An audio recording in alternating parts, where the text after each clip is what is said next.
Remember what I told you last week, fellow Redoubters, that when China and Russia formed their strategic trade alliance, that the Fed would go look for other ways of being able to offset their missing revenue? Well, guess what? They did it. And the prediction I made last week about the Fed trying to cover the debt came true as well. And we'll cover that this week in the broadcast. We also saw President Putin this week come out with some stronger language against the dollar. U.S. wages dipped below 2008 levels, and Citibank financial analyst is warning us that we are headed for an economic downturn. This is Sunday, August 17th, 2014, and I am Fox 519, bringing you the news that matters to your pocketbook as patriots and preppers. This is I Am the Economy, brought to you by Radio Free Redoubt.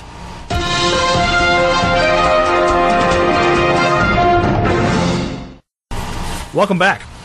Well, just like I said last week, the fire hose of revenue from petrodollars is beginning to become a slow, small drip. The Fed is now looking for ways and options to secure their debt holdings. In a statement made Tuesday of this week in Stockholm, Switzerland, Vice Chair of the Federal Reserve Board, Stanley Fischer, said the following. And before I read this to you, I want to preface this quote by saying it kind of this way. There's a lot of financial mumbo-jumbo in what he's saying, but I want you to listen to the core of the message that he's about to bring to us. The recession that began in the United States in December of 2007 ended in 2009. But the Great Recession is a near worldwide phenomenon, the consequences of which many advanced economies, among them Sweden, continue to struggle with. In its depth and in its breadth, appear to have changed the economic environment in many ways we have left the road unclear. Additional steps have been taken in some countries to counter the account for this change. For example, in the United States, capital ratios and liquidity buffers at some of the world's largest banks are up considerably. The reliance on short-term debt or wholesale funding has declined considerably. Work on the use of the resolution mechanism set out in the Dodd-Frank Act, based on the principle of a single point of entry through less advanced than working capital and liquidity ratios, holds the promise of making it possible for banks to resolve the difficulty at no direct cost to the taxpayer. As part of the approach, and I want you to listen in very, very carefully, everyone, to this next part. The United States is preparing a proposal to require systemically important banks to issue bail-inable long-term debt that will enable insolvent banks to recapitalize themselves in resolution without calling on the government funding gone concern buffer. Ladies and gentlemen, I told you bail-ins were coming. I repeat, I told you bail-ins were coming. They are going to create debt from your bank deposits and use your deposits as collateral on their debt schemes. I said last week, when the revenue from the petrodollar transactions was eliminated, that the Fed would look for other ways of offsetting their losses of revenue and to find ways to keep the banks and the financial systems limping along. This is a huge indicator that the establishment of the financial community can see that time is running short and they have to look for solutions fast.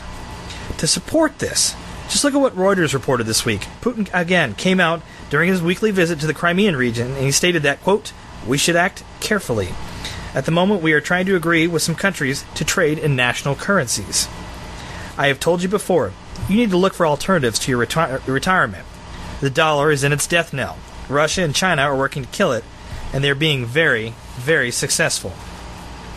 But I can hear you now say, "But Fox, I have a gold and silver-based IRA. My retirement is safe." And guess what? You don't have squat. You don't have anything tangible. You can't go to your safe, open it up, and touch your investment. Paper is only good for two things, everyone: writing on and wiping your backside. When the market begins to dive later this year and when QE ends in October, the interest rates are going to increase. We are going to see a huge market correction, which I believe will spark something more greater and something more terrible. You need to get off the fence now. You need to get grounded in what is real and what is true. This isn't just crazy conspiracy anymore. It is fact. They are going to collateralize your deposits for debt schemes. Don't let them. In other U.S. news this week, a study was released by the United States Conference of Mayors, and in it was reported that while hiring has increased more than the Great Recession of 2008, wages are down 23% or more. The study concluded that the average salary in sectors where jobs were lost, particularly manufacturing and construction during the 2008-9 financial crisis, was $61,637. But that job gains through the second quarter in 2014 in the comparative sectors showed average wages of $47,000. This is implying that the $93 billion in lower wage income is happening right now. The report also showed that major metro areas, the 73%, had households earning salaries less than $35,000 a year. The latest statement of monthly employment data from the Labor Department showed that more than 200,000 jobs were created for the sixth straight month in July. but the wages were flat in the private sector. So, to couple this with what we are seeing in the food inflation that we talked about last week, this is a recipe for disaster. We've talked about this before, that when the money runs out, people resort to behaviors to get what they need. Now, if we combine that with our previous story to see that people lose their life savings due to bail-in and a market crash, and then not be able to afford the basic necessities of life, what do you think is going to happen? People are going to get mad, they're going to riot, and they're going to resort to using violence. Fellow patriots, we really can't stop what is coming at us. We can only survive it. You can see the writing on the wall, and what you are seeing you should be creating a plan from that you could be successful with. Finally tonight, Citi financial analyst Rob Buckland has published the results of a study he's been conducting for the past 6 months, and the results truly should not be surprising to the rest of us here at Radio Free Redoubt. His results state that the economy has 4 phases. The first 3 are designed to help build the market up to its current conditions. To the conditions we are seeing that right now, a large gain in the Dow, the NASDAQ, and other equity markets. But, according to his study, we are reaching Phase 4. Phase 4 is a stock market collapse due to lack of available credit to borrowers, banks, and other financial institutions. Right now, the market is looking great, and all is well. Your broker would be telling you that right now and telling you to buy in. But that couldn't be any further from the truth.